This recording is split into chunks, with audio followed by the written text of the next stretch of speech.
Hey everybody, Joe Rexrode, Mike Wilson, USA Today Network, Tennessee. We're here at Thompson Bowling Arena where the Tennessee Vols came back to beat Georgia 66-61, Mike, and win a share of the SEC championship.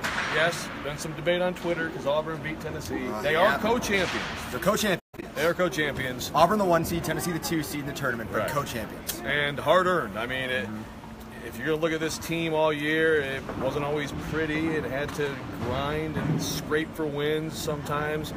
This was a hard-earned win that when Grant Williams went out with about 3 minutes left, I had my doubts that they'd be able to do what they did, finish with 9 straight points.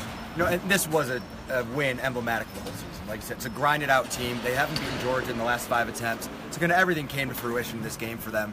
But yeah, when Grant Williams goes out with kind of a ridiculous foul with 3 minutes left, kind of wondering where's the offense going to go, but Admiral Schofield, Lamonte Turner, I mean, guys who have made those plays and made those shots a lot this year were the guys who did it. Yeah, I mean, Schofield and Williams, they were a problem for most teams. 45 points between them tonight, I think 23 for Schofield, 22 for Williams. But Lamonte Turner, he does have that feel for hitting a big shot. I mean, it was a tough night for Tennessee's guards in general, offensively.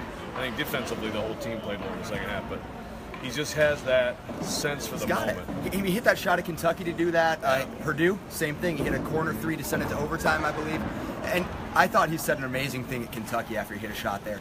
He said he's got the confidence to take those shots because he's willing to walk into the locker room, look his teammates in the eye if he misses it, and be okay with it. That's one of the quotes of the year. Oh, it was outstanding. But yeah, he's a guy where late in the game, I joke about it, but it's almost real. Give him the ball and get out of the way. Because he's going to take those shots. It seems like they go in every time he takes them. And then Kyle Alexander, deserves mention too. Again, it's not showing up on the score sheet. 9 rebounds. 9 rebounds. There you go. But gambling a little bit in the post. Yante Maton, they're trying to enter to him. He gambles a little bit, doesn't foul, pops it away. Huge play in the game. So, co-champions, picked 13th. We've talked about it all year. They're picked 13th. Some media members, by the way, cough, cough, thought that was ridiculous at the time. I would like to point out. But you did too? Oh, yeah. Okay. All right. You can have some credit for that, too. I think you've got to look at it, though. It's an SEC poll for SEC writers in the middle of football season. So there's just you just had that excuse? I just don't think that's an accurate poll. If you're going to fill out a poll, you got to think about it. Yeah, I didn't put a whole lot of stock in that. I think I said it to you early in the year after seeing this team practice a couple times. It looked like an NCAA tournament team. It was a tough team, defensive team. Thought they had the pieces. They returned everything but one player from last year.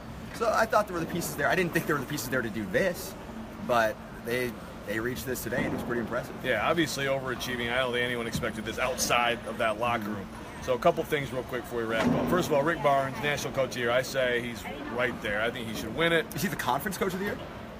Well, that's the thing. I think Bruce Pearl and Rick Barnes are just as strong contenders for both of those awards.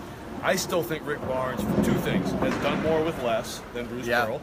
And frankly, I mean, if we're having a tiebreaker, I'm going to go with the guy who's not under FBI investigation right now. Does that matter? Coach of the Year awards? Is that a possibility? Good question. That may be a relevant question. NCAA tournament, as you mentioned. I mean, St. Louis is coming up next. You're going to be there. It should be a really exciting SEC tournament. But how far can this team go, do you think, in the NCAA tournament once they get to March?